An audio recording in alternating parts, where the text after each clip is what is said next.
Hey everybody, so I was originally going to do this in my usual sitting up position, but of course Mitzi had other plans. So I want to talk about Heavy Metal Magazine. Heavy Metal Magazine is one of the great, or was one of the greatest things that has ever existed.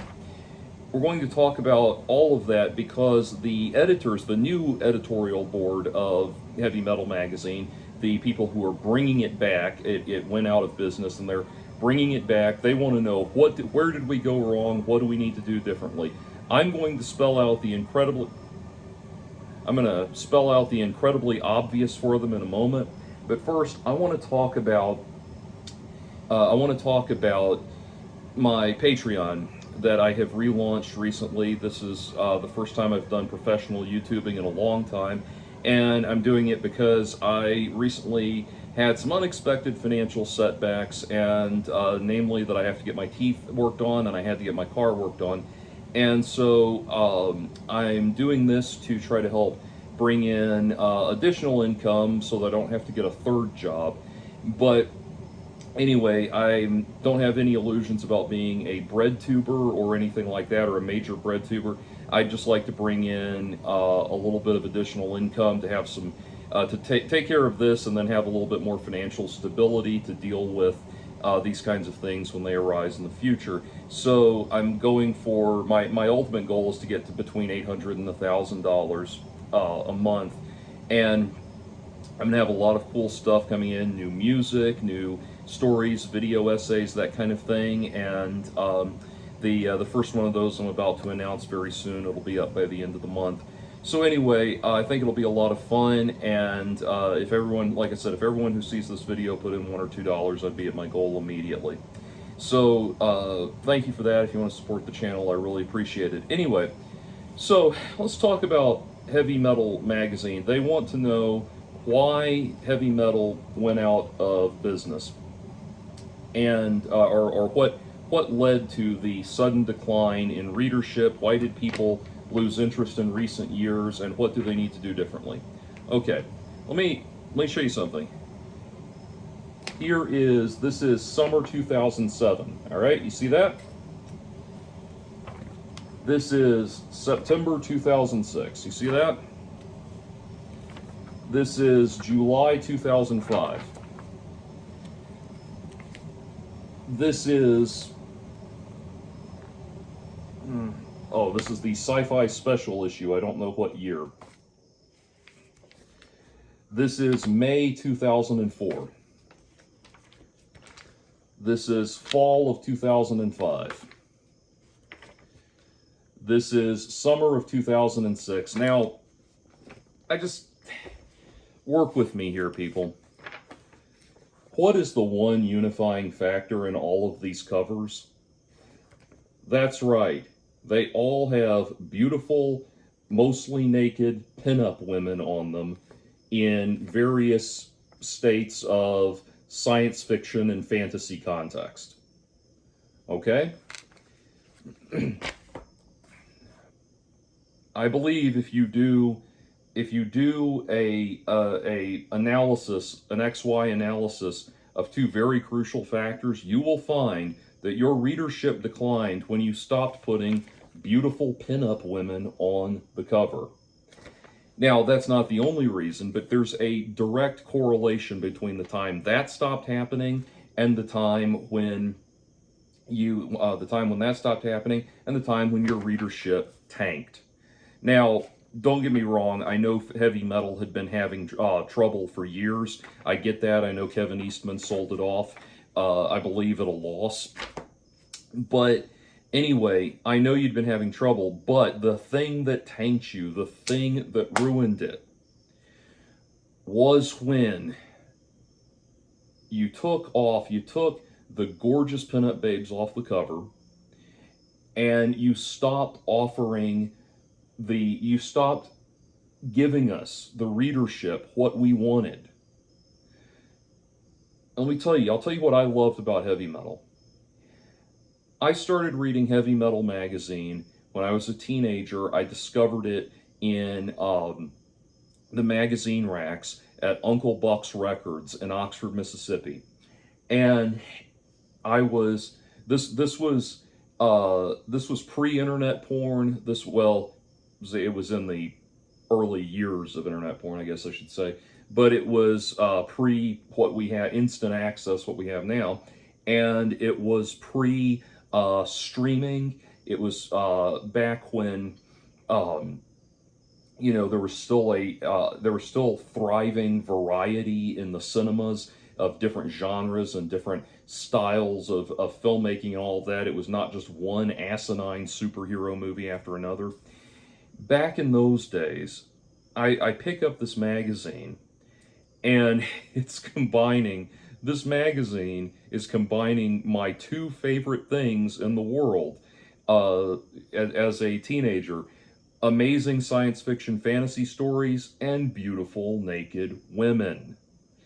And and heavy metal has always been about that. It's always had this wonderful balance between really cool, thought provoking, intelligent science fiction stories, science fiction comics, graphic novels, and everything, and the wacky, offbeat sex comedy, pornographic side of it and everything. And the best comics were the ones that combined those two things successfully.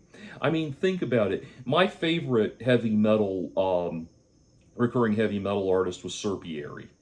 And you think about the Druina character, you have this world that manages to be this combined this world that is, on the one hand, it is this like post-apocalyptic alien uh, cybernetic landscape that defies easy categorization.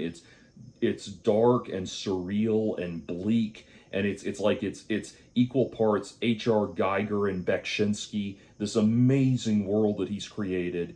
And at the heart of it is Druina, this character that is this gorgeous woman that almost never has any clothes on, and if she does, it's very much in passing, that is exploring this bizarre landscape, stark naked, having wild, surreal, weird sexual encounters with various robots and zombies and alien creatures and all this stuff. And somehow it does not it and somehow it all works. It's not pure exploitation. It's not pure cerebral science fiction. It's this amazing third category, this other thing, this other world we somehow occupy, that makes sense and it works. And that's at the heart of heavy metal. On the one hand, you had the brilliant, thought-provoking science fiction stories and worlds of Mobius, and on the other hand, you had ridiculous, funny nonsense like erotic nonsense like Gulliver, and then you had the amazing stories that brought both of those things together. That's what we want. That's what we love. That's what we loved about heavy metal. Your readership, your readership, sirs and madams, is men who want to roll up a joint, put on some Ronnie James Dio, and read about gorgeous naked women doing amazing things in outer space, and in fantasy, Tolkien-esque Middle Earth realms, and everything else. That's the thing you gotta do. You gotta get back to catering, to unabashedly catering to male sexual interests. Look at the first heavy metal movie, the cult classic, the movie that was described as being the last head picture ever made. The kind of movie that you got high or dropped acid before you went in the theater to go see it. Go look at that South Park episode, the South Park episode where everybody is snorting cat urine to get high, and They recreated what we love about the heavy metal universe perfectly. Bring back Hanover Fist testifying against Lincoln F. Stern. Bring back the Lochnar. Bring back those amazing Mobius dystopian worlds that inspired Blade Runner. This is what we want. This is what we need. Bring back Harold Ramis and John Candy as, or was it Eugene Levy, or I can't remember which one. But those guys, the guys from Stripes, basically bring back guys like that as aliens that have gigantic noses that are going around snorting up massive amounts of space cocaine. Bring those things back. Bring back all of the, and then, I mean, like I said, just look at the fucking heavy metal movie. It nailed it. It nailed exactly what we want. We want more of that. I have, and heavy metal FAKK2, which was not as successful, and I don't think as good of a movie, but it's still very enjoyable and captures the essence of heavy metal.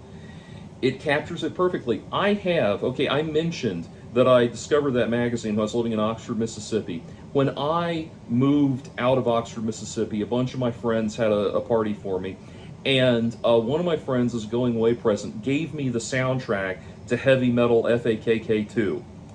That soundtrack, if you will recall, begins with this intro track that's just grinding guitars, pounding drums, and this voice chanting, "I need sex! I need drugs and rock and roll!" Dudes, that's it.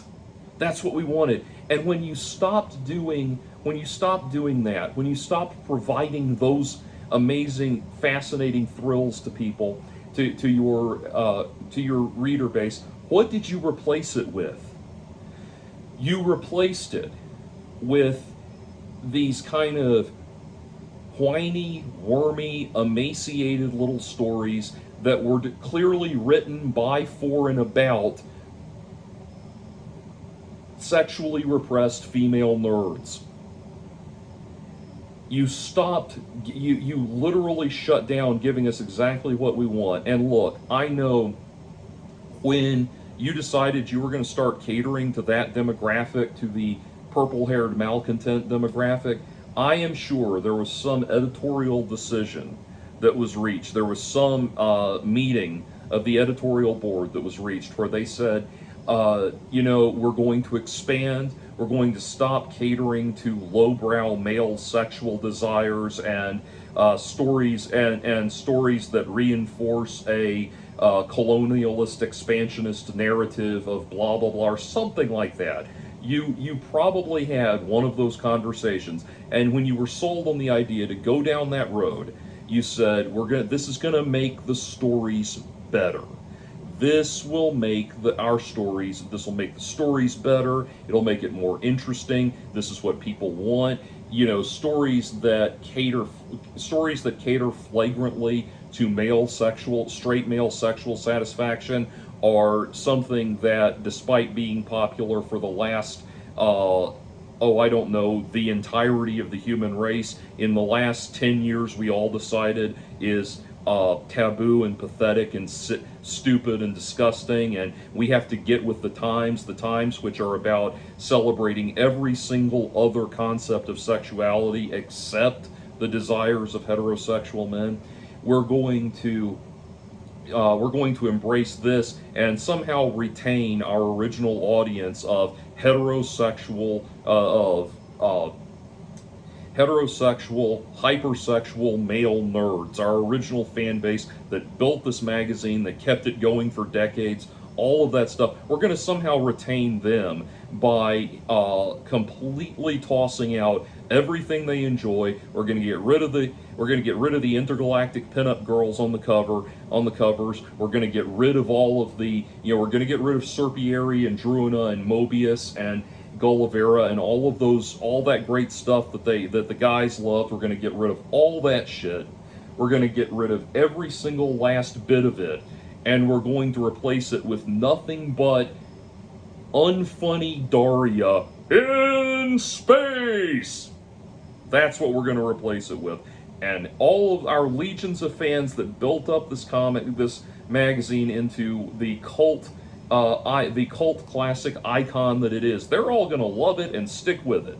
And if not, don't worry. There's enough enlightened, oh so enlightened, forward-thinking, modern people that are going to pick up this magazine and carry it forward that will definitely turn a profit. That's where you went wrong.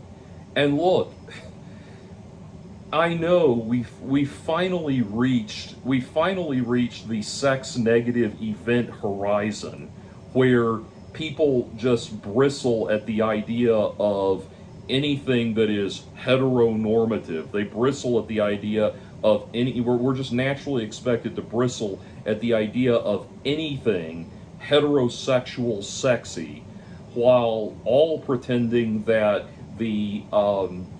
while going on to pretend that the outer excesses of LGBTQIAA PS4 NCAA erotica is going to appeal to a heterosexual market. Yeah, that's totally, we can just swap one out for the other, and it's totally going to appeal to everybody. Newsflash, people, love is love means that you get to find love with whoever you want, which is a good thing, and I'm all for it.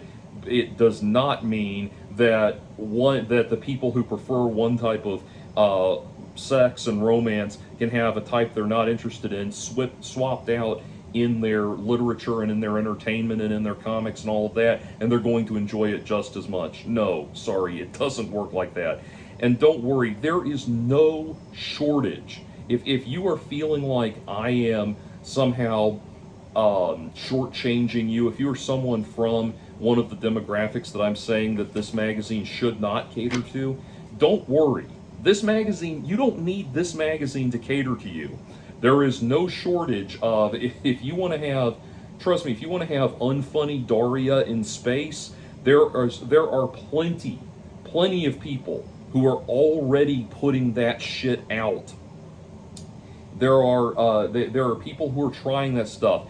None of it stays afloat because it's not any good, but there are plenty of alternative comics brands out there trying these experiments. And, it's out there.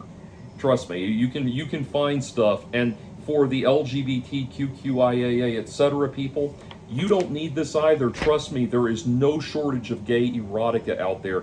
And I'm straight, but I'm not narrow, and just because I make fun of the ridiculous acronym that keeps expanding out into eternity till it has more letters than there are numbers in pi, don't think for a minute that I am unable to coexist with the gay community. In fact, when I lived in Midtown Atlanta and Outright Books was still a thing, I was a regular there. I shopped there all the time. It was just my neighborhood bookstore. That's how I know about the wide world of gay erotica, and even gay space erotica, if you need that. Trust me, there's things out there catering to you.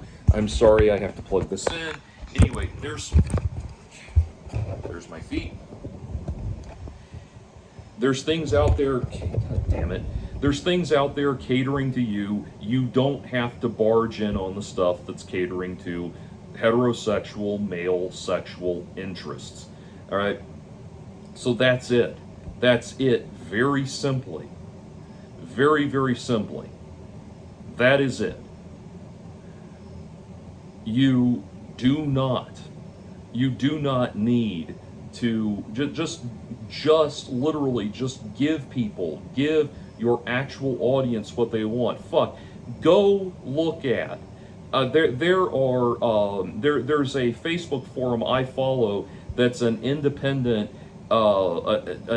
heavy metal art tribute website. Go look at the art that people are posting. It's a private forum, so we can post all of the nudity and sex and all that. Go look at what is being posted on there. What they're posting is things like this. This is Julie Strain, one of the a very significant figure in the history of heavy metal, and if you don't know who that is, you should not be the new editorial board of Heavy Metal magazine. They're posting stuff like this. They're not posting unfunny Daria in space. And I don't know what in the hell persuaded you all to think that that would be a good idea, but it's not going to cut it, and it doesn't cut it, and it never will.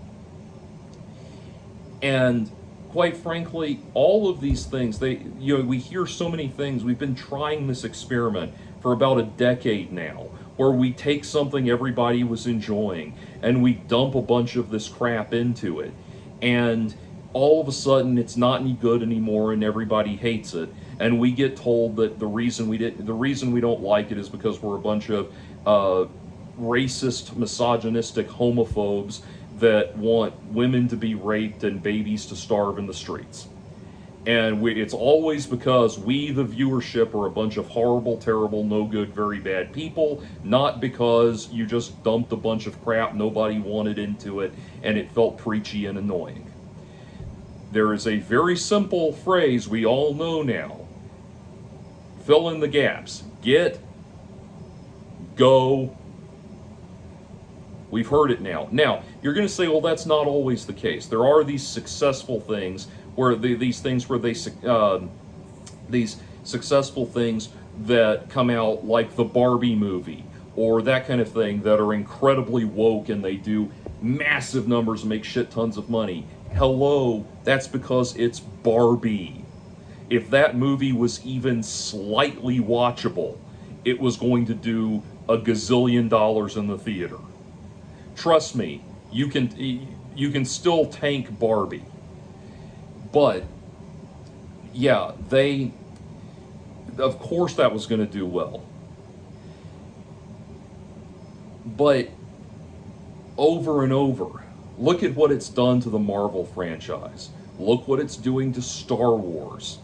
The Acolyte is now the lowest rated Star Wars property since the lowest rated, least viewed Star Wars property since the Star Wars franchise moved to Disney. Yeah, you can try this stuff when you acquire one of these major brands, these major things like this, like Barbie, like Star Wars, like Marvel. When you acquire one of these major properties, the first time you go woke with it, it does really, really well. You can get massive numbers out of that. It'll still make a ton of money because it's the brand that people are going to see. The brand is the star. But it is the worst, most devastating example of the law of diminished returns when you see what starts to come after. They started trying to do it's what we're seeing now with the woke Disney remakes, with the woke Star Wars, with everything. The more they do it and the more people realize, okay, this is where it's going to go, it drops off. Now, I ask you, is Heavy Metal magazine on par with Star Wars? Is it on par with Barbie? Is it on par with Marvel? Is it on par with any of these brands? No. No, it is a cult phenomenon, and it always has been. So don't try. Just realize that you are there to cater to the sexual interests of heterosexual male nerds who like their sexy time to have a veneer of science fiction and fantasy in it. And we also like really cool intellectual intelligence stories on top of that as the frosting on the cake. Just like Playboy magazine, at its heart, Playboy magazine has great articles and great short stories in it and everything and all of that. There's no doubt it has fantastic journalism, it has fantastic literature, but we all know at the end of the day what people are mainly there to see.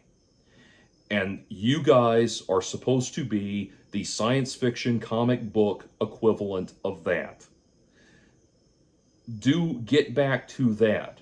Rediscover that amazing je ne sais quoi that you have when you combine stoner humor with sex and cerebral science fiction and fantasy. Intellectual, cerebral science fiction and fantasy. That at the center of that Venn diagram is Heavy Metal Magazine. Just, I need sex, I need drugs, I need rock and roll. That refrain from the Heavy Metal FAKK 2 soundtrack, that is your mission statement. Go forth and conquer.